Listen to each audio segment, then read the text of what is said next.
कि जितने सीकेडी के कॉम्प्लिकेशंस है उसमें सबसे डैमेजिंग कॉम्प्लिकेशन और सबसे खतरनाक कॉम्प्लिकेशन जो है हाइपरकैलेमिया है, क्योंकि ये आपको मौका नहीं देगा, पेशेंट को, डॉक्टर्स को टाइम ही नहीं मिलता है मैनेज करने के लिए, और सडन कार्डियक अरेस्ट एरिथमिया होता है, जो है हार्ट इरेगुलरिटी देखने को मिलेगा, टॉल टी वेव्स, ईसीजी सब में आते हैं और पेशेंट का सडन डेथ होता है। तो हमको स्पेशली कॉशियस रहना पड़ेगा पोटेशियम लेवल को लेके, खासकर जो सीकेडी के पेशेंट। क्यों? क्योंकि सडन एरिथमिया होता है, इसका लेवल आप देखेंगे वेरी नैरो रेंज होता है। आप अगर ब्लड टेस्ट में देखेंगे रिपोर्ट में 3.5 to 5 होता है, जहां ज्यादा होता है हाइपरकैलेमिया बोलते हैं। और ये sudden arrhythmia, toll T waves जो ईसीजी में देखने को मिलता है और कार्डियक अरेस्ट कर सकता है।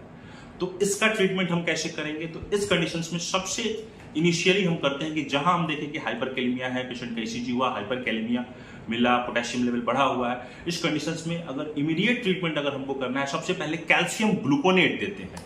कैल्शियम ग्लूकोनेट 10-10-10 का फॉर्मूला पे चलता है, 10%, 10 ml और 10 मिनट तक देते हैं। कैल्शियम ग्लूकोनेट इसलिए देते हैं क्योंकि आपको मालूम है कि हाइपरकैलेमिया का सबसे डेंजरस इफेक्ट हार्ट पे होगा और सडन डेथ होता है। तो हार्ट को स्टेबलाइज करने के लिए, कि हार्ट की स्टेबिलिटी के लिए हम देते हैं कैल्शियम ग्लूकोनेट। और फिर हमारा टारगेट होता है कि पोटेशियम लेवल को कम किया जाए। कैसे कम करेंगे?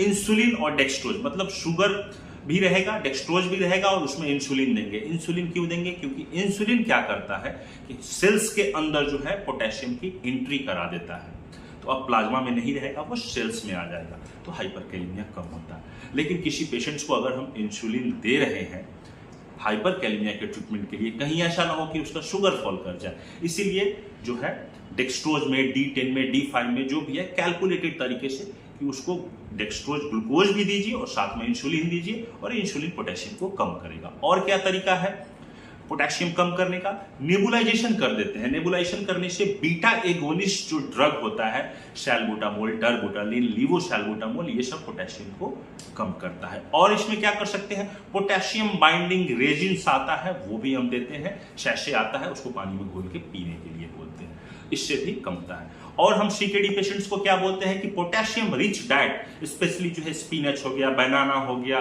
पोटैटो हो गया, ये सब चीजें, या कोकोनट का जूस हो गया, नॉर्मल फ्रूट जूस, ये सब ज्यादा